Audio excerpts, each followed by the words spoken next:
Hi everyone, this is BritSimon. I help people with their DV lottery process. I have a blog, a website to help people through the DV lottery process. And so since you're all probably looking at DV2022 right now, I just want to give you some advice on the 4 main mistakes that people make as they're doing their process, as they're doing their entry, which instantly will guarantee they'll be disqualified later on.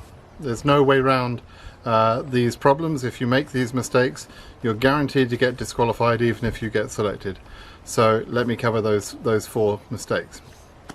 Okay, this is all really a matter of reading the instructions. The number one thing that people do that they do wrong is they make a mistake on the country of chargeability. Okay, so the country that you enter on your DV lottery entry should be, in almost all cases, your country of birth. It has nothing to do with your citizenship, the place you live today, the passport you have today, if you've got dual citizenships, nothing to do with any of that. Okay, it's only to do with the country of birth. And so apart from a couple of very small numbers of people that can claim an exception to that, and it's very small, I don't really want you to even go down that path. Apart from those, everybody else, which is almost everybody, should be claiming eligibility only by their country of birth. Okay, that's the number one mistake. Number 2 mistake that people make is they make a mistake on their marital status. They think somehow that, I don't know why people do this, to be honest. I think sometimes people think that a single person has a better chance of selection than a married person, or that a married person has a better chance than a single person. I don't know what the thinking is. Either way, it's wrong. The lottery process is completely random. And so the big problem is if you make a mistake with your marital status, you've effectively lied, and you will be disqualified 100% of the time on that. So if you're married, you have to put you're married. If you're married, you have to include your spouse. You have to have a photo of your spouse.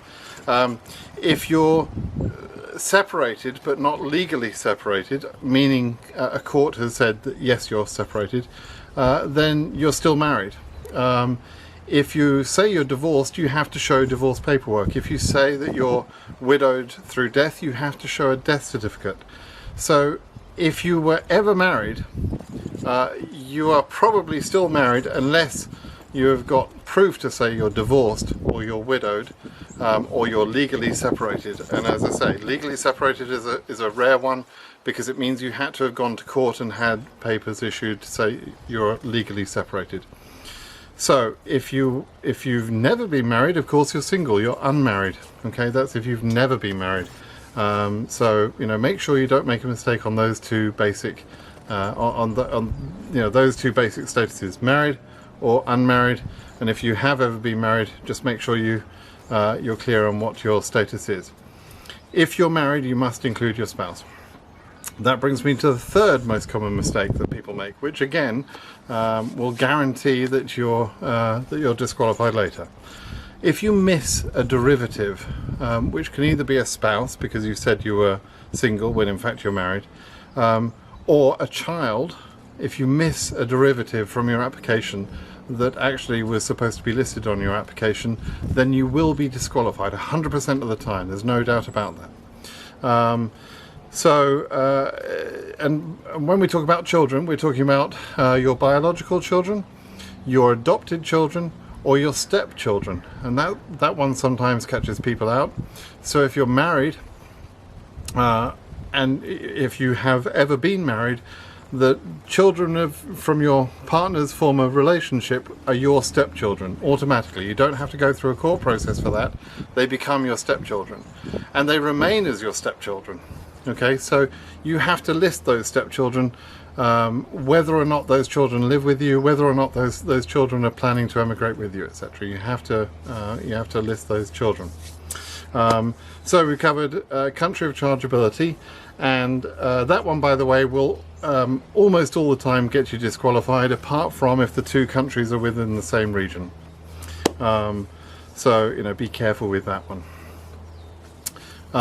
And then the second one is, second Problem is where you've said that you're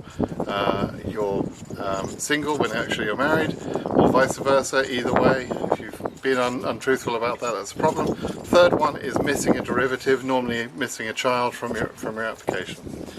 So the fourth way that people will get disqualified is through the new passport rule. Now, if you choose to say that you are exempt from the passport rule, you must be very careful to read the instructions about who can claim an exemption. There's very few people who can actually claim to be exempt from the passport rule. And whilst this is a relatively new rule, and we haven't seen any cases processed yet that have gone through this new rule of the passport application, my assumption at the moment is that they will have to disqualify cases where someone has entered the lottery and said that they were exempt from providing a passport when in fact they could have provided a passport, and so those people will be disqualified. I'm not 100% certain that they're going to be that black and white on that. They might be open to persuasion, shall we say, but I certainly wouldn't want to bank on that if I were you. So frankly, if you don't have a passport, if your passport is expired, don't enter the lottery this year. Just avoid the pain. And if the passport, on the other hand, is expiring in a month's time, in a week's time, in a year's time, don't worry, that's fine. But it has to be unexpired on the day you enter the lottery. Okay? Alright, so they're the four biggest reasons why people get disqualified in the process. Obviously there are other reasons which are slightly more obvious. For example, if you try and enter more than one time, you're obviously going to cause yourself a problem.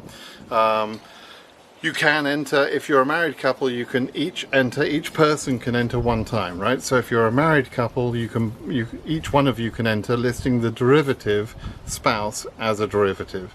A child can be on their parents' application and enter for themselves. If they're over 18 and they meet the requirements, why not? They can also enter. But that is all about one person entering as their own lottery entry one time. Okay? And that's it, really. It's a simple process. It's hard to make a mistake if you just follow the instructions. But don't make one of the four biggest areas that I talk about, because those you can't come back from. There's no way around that. Disqualification is certain, and it catches people out every year.